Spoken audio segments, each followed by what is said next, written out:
নমস্কার বন্ধুরা, আমার নাম শুভশ্রী আর আপনাদের সকলকে আমার চ্যানেলে খুব স্বাগত জানাই। আজকে আপনাদের সঙ্গে শেয়ার করব একটি দারুণই সুস্বাদু নিরামিষ রেসিপি, যা খুব সহজে তৈরি হয়ে যায়। একদম সাবেকি পদ্ধতিতে আজকে বানাচ্ছি চালকুমড়োর ঘন্ট। রেসিপিটা কেমন লাগলো নিশ্চয়ই জানাবেন। আমার চ্যানেল ভালো লাগলে সাবস্ক্রাইব, শেয়ার আর লাইক করতে কিন্তু ভুলবেন না। তো চলুন দেখে নিই কেমন করে বানাচ্ছি চালকুমড়োর ঘন্ট। চালকুমড়োর ঘন্ট বানানোর জন্য আমি নিয়ে নিয়েছি একটা বড় সাইজের চালকুমড়ো, যেটার খোসা ছাড়িয়ে বিচিটা ফেলে আমি ভালো করে ধুয়ে নিয়ে তারপরে চালকুমড়োগুলোকে আমি এরকম লম্বা লম্বা পাতলা পাতলা করে কেটে নিয়েছি। দিয়ে দিচ্ছি 3 টেবিল চামচ সর্ষের তেল। আপনারা চাইলে সাদা তেলেও করতে পারেন। তেলটাকে ভালো করে গরম করে নেব। তেলটা গরম হয়ে গেছে, দিয়ে দিচ্ছি 2টো শুকনো লঙ্কা, হাফ চা চামচ 5 ফোড়ন, তার সাথে আমি দিচ্ছি 1/4 চা চামচ হিং। এই ফোড়নটাকে এবারে আমরা 20-30 সেকেন্ড একটু ভেজে নেব। আঁচটাকে এবারে লো করে দিয়ে দিচ্ছি 1/2 ইঞ্চ আদা, যেটা আমি গ্রেট করে নিয়েছি। আপনারা পেস্টও ব্যবহার করতে পারেন। আদাটাকে 1 মিনিট মতো একটু আমরা ভেজে নেব।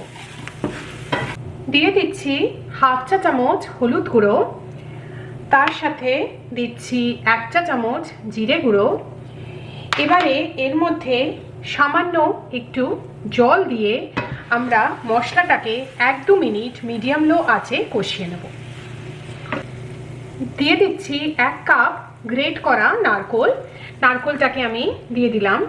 এবারে মিডিয়াম লো থেকে লো আঁচে নারকোলটাকে আমরা 3-4 মিনিট এই মশলার সাথে ভেজে নেব। এবারে এর মধ্যে কাটা চালকুমড়োগুলোকে সব দিয়ে দেব। চালকুমড়োগুলোকে দিয়ে দিন।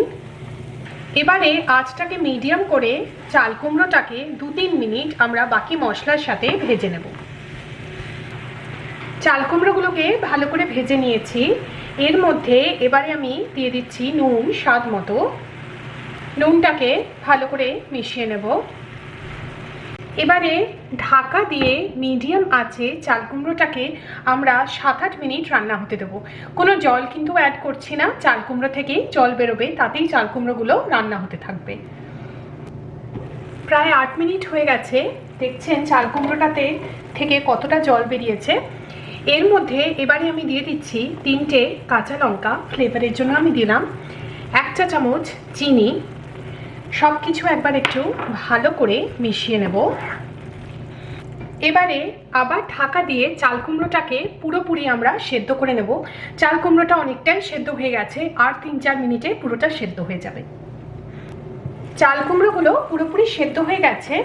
এবারে আমরা আঁচটাকে একটু বাড়িয়ে এই যে হালকা জলটা আছে সেই জলটাকে আমরা শুকিয়ে নেব। জলটা এখন শুকিয়ে গেছে। এবারে সবশেষে এর মধ্যে আমি দিয়ে দিচ্ছি 1 চা চামচ ঘি।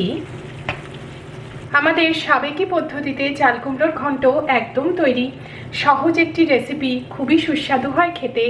একবার নিশ্চিত চেষ্টা করে দেখবেন, কেমন লাগলো জানাবেন। চ্যানেল ভালো লাগলে সাবস্ক্রাইব একবার নিশ্চয়ই করবেন। আমার চ্যানেল দেখার জন্য আপনাদের অনেক অনেক ধন্যবাদ।